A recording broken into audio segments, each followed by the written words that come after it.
Hello students. मेरा नाम निधि मित्तल है।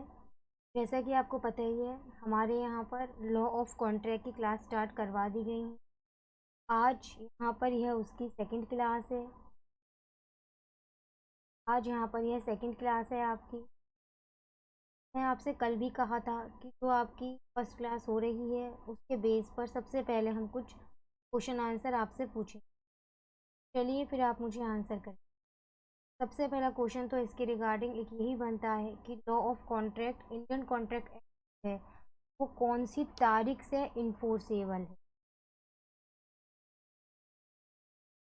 वो 1 सितंबर 1872 से इन्फोर्सेबल है।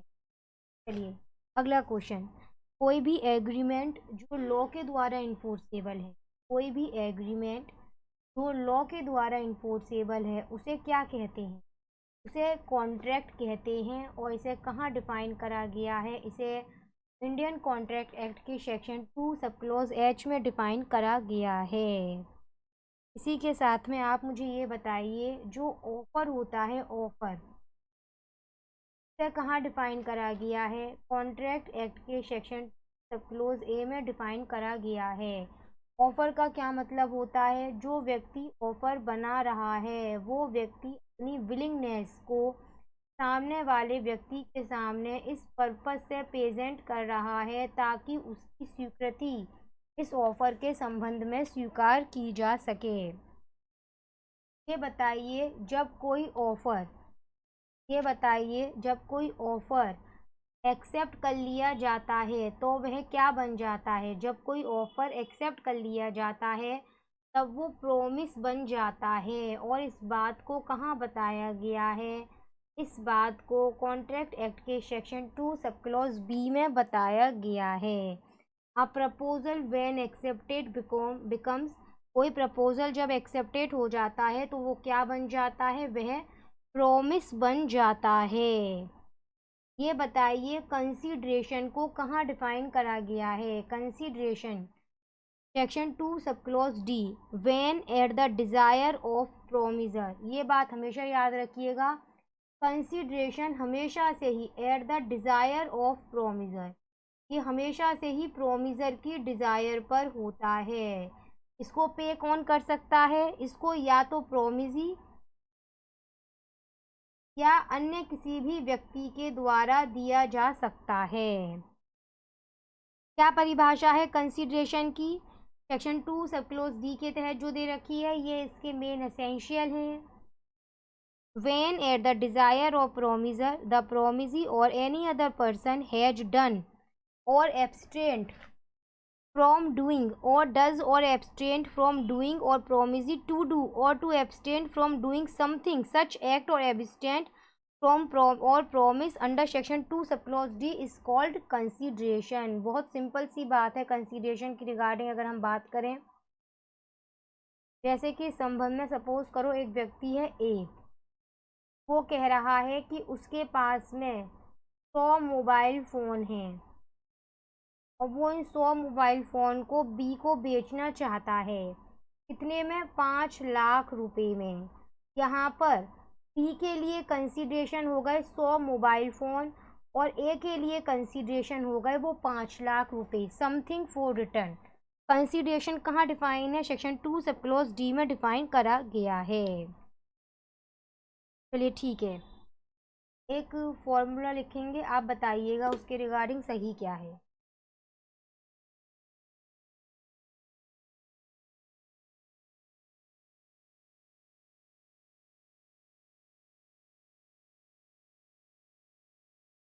देखिए, जब यहाँ से नहीं, जब प्रपोजल बनाया जाता है,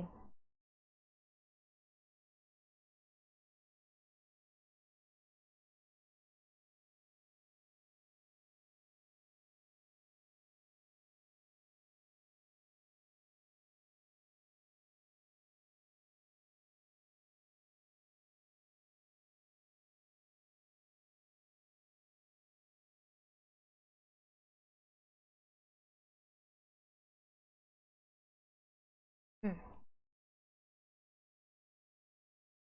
ये देखिए, जब प्रपोजल ऑफर बनाया जाता है प्लस वो एक्सेप्ट कर लिया जाता है तो यह बन जाता है प्रॉमिस। और इस प्रॉमिस में जब कंसीडरेशन ऐड कर दिया जाता है, इस प्रॉमिस में जब कंसीडरेशन ऐड कर दिया जाता है तो ये बन जाता है एग्रीमेंट। कल भी बताई थी बात मैंने। और जब ये एग्रीमेंट लॉ के द्वारा इन्फोर्सेबल हो जाता है तब यह बन जाता है कॉन्ट्रैक्ट। और यह नियम बिल्कुल सही है। एक क्वेश्चन बताइए, आपको यह तो समझ में आ गया वैलिड कॉन्ट्रैक्ट कैसे बनता है। अब ये बताइए वैलिड कॉन्ट्रैक्ट बनने का सबसे पहला एसेंशियल क्या होना चाहिए। सबसे पहले कौन सा एसेंशियल आना चाहिए। ऑफकोर्सली ऑफर। जब पहले ऑफर बनाया जाएगा उसी के बाद तो उसको एक्सेप्ट किया जाएगा, उसी के बाद तो वो प्रॉमिस बनेगा, उसी में तो वहाँ कंसीडरेशन आएगा, तब तो वो एग्रीमेंट बनेगा, तब तो वो एग्रीमेंट लॉ के द्वारा इन्फोर्सेबल होकर कॉन्ट्रैक्ट बनेगा। चलिए ये बताइए कॉन्ट्रैक्ट एक्ट के तहत सेक्शन 2 सब क्लॉज सी के अंतर्गत क्या डिफाइन करा गया है। सेक्शन 2 सब क्लॉज सी के अंतर्गत बताइए। यह बताया गया है एक उस व्यक्ति के बारे में बताया गया है जो कि प्रपोजल बनाता है। उसे आप क्या कहते हैं, उसे आप प्रोमिजर कहते हैं। और जो व्यक्ति उस प्रपोजल को स्वीकार करता है उसे आप प्रोमिजी कहते हैं। चलिए ये बताइए मुझे, टेंडर तो सुना ही होगा। ये ऑफर है या फिर इनवाइटेशन टू ऑफर है। बताइए क्या है ये। टेंडर इनवाइटेशन टू ऑफर के अंतर्गत आता है। अगला क्वेश्चन आता है आपके सामने, कम्युनिकेशन ऑफ ऑफर कब कंप्लीट हो जाता है। आपको बताना है कम्युनिकेशन ऑफ ऑफर कब कंप्लीट हो जाता है। बताइए। कम्युनिकेशन ऑफ ऑफर उस वक्त कंप्लीट हो जाता है जिस वक्त यह उस व्यक्ति की जानकारी में आ जाता है जिसके लिए इसे बनाया गया है। अगला question, communication of acceptance against offeror कब कंप्लीट हो जाता है। Communication of acceptance against offeror कब कंप्लीट होगा। उस वक्त कंप्लीट हो जाएगा। Communication of acceptance against offeror, against offeror उस वक्त कंप्लीट हो जाएगा जब ऑफरी के द्वारा लेटर ऑफ एक्सेप्टेंस पोस्ट कर दिया जा रहा है। और अगेंस्ट ऑफरी कब कंप्लीट होगा, तो जिस वक्त यह उस ऑफर की जानकारी में आ जाएगा लेटर ऑफ एक्सेप्टेंस, उस वक्त कंप्लीट माना जाएगा। यह बताइए कि जब एक्सेप्टेंस बनाई जाती है आप कब कह सकते हैं कि कोई भी एक्सेप्टेंस जो बनाई गई है वो वैलिड है। आप तब कह सकते हैं जब वो एब्सोल्यूट और अनकंडीशनल वे में बनाई जाएगी। चलिए ये बताइए अगर कोई भी कॉन्ट्रैक्ट माइनर के साथ किया जाता है तो उसका रिजल्ट क्या होगा। तो इस बात को जानने के लिए मैंने कल की क्लास में भी आपको एक बात बताई थी।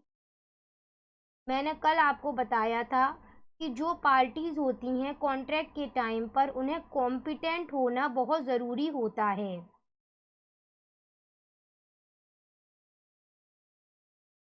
कॉम्पिटेंट का मतलब उन्हें मेजर होना चाहिए, साउंड माइंड होना चाहिए और लॉ के द्वारा डिस्क्वालिफाइड नहीं होना चाहिए।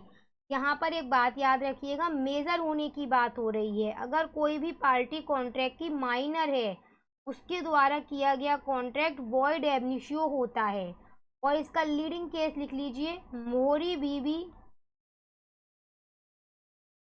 वर्सेस धर्मोदास घोष का केस है, जिसके अंतर्गत इस बात को इस संबंध में बताया गया है। चलिए ठीक है, ये बताइए अगर किसी व्यक्ति द्वारा जो एक्सेप्टेंस बनाई गई है अगर वो व्यक्ति अपनी एक्सेप्टेंस को वापस लेना चाहता है। ए ने ऑफर बनाया बी को कि वो कार बेचने को तैयार है उसे 5 लाख में। बी ने कह दिया ठीक है अच्छी बात है हम 5 लाख में कार खरीदने को तैयार हैं। अब बी अपने इस ऑफर को अपनी इस एक्सेप्टेंस को वापस लेना चाहता है तो बी अपनी एक्सेप्टेंस को कब वापस ले सकता है? Communication of acceptance against offeree complete होने से पहले वो उसे इस संबंध में वापस ले सकता है। एक क्वेश्चन यह बनता है यहाँ पर इसमें कि जो प्रपोजल होता है, जो ऑफर होता है, उसे रिवॉक किन तरीकों से किया जाएगा? वो तरीके धारा 6 में बताए गए हैं। आपको ऑप्शन में दे दिए गए ए, बी, सी, डी, ई, ऑल एवर। ये सभी तरीके हैं जिनसे ऑफरर अपने द्वारा बनाए गए ऑफर को वापस ले सकता है, रिवॉक कर सकता है।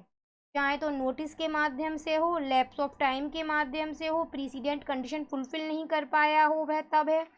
इनमें से किसी भी माध्यम से वह अपने ऑफर को रिवॉक कर सकता है। कॉम्पिटेंसी का क्या मतलब होता है? पार्टीज को कॉम्पिटेंट होना चाहिए, इसका क्या मतलब है? पता है, मैंने यहाँ पर क्वेश्चन आंसर नहीं लिखी। क्यों? क्योंकि मैं ये चाहती थी कि हमने जो कल अपने नोट्स बनाए थे, एक बार हम पहले, आज जनरल स्पीकिंग हम क्वेश्चन आंसर कर रहे हैं, तो हमें पता चले कि हमने कल जो अपने नोट्स बनाए थे वो हमने कितनी अच्छी तरह से बनाकर रखी हैं। एक तरह से नोट्स का अपने रिवीजन ही कर रहे हैं हम, इसलिए। हाँ बताइए, कॉम्पिटेंसी ऑफ कॉन्ट्रैक्ट के बारे में क्या जानती हैं? कॉम्पिटेंसी ऑफ कॉन्ट्रैक्ट का मतलब major, sound mind and not disqualified by law होना चाहिए। मैंने आपको कल भी बताया था वैलिड कॉन्ट्रैक्ट के मेन एसेंशियल क्या हैं। कहाँ बताए गए हैं वैलिड कॉन्ट्रैक्ट के मेन एसेंशियल? सेक्शन 10 में बताए गए हैं। क्या है मेन एसेंशियल? पार्टीज को कॉम्पिटेंट होना चाहिए, कंसिडरेशन हमेशा से लॉफुल होना चाहिए, पार्टीज की कंसेंट फ्री कंसेंट होनी चाहिए, और लॉ की तरफ से उसे वॉइड डिक्लेयर नहीं होना चाहिए। चलिए ठीक है, आज फिलहाल के लिए अभी अपने क्वेश्चन आंसर यहीं पर कंप्लीट करते हैं अब हम। ठीक है, कल कवर करा था, जितना पोर्शन कल हमने कवर करा था उसके बेस पर ही मैंने आपसे आज क्वेश्चन पूछे।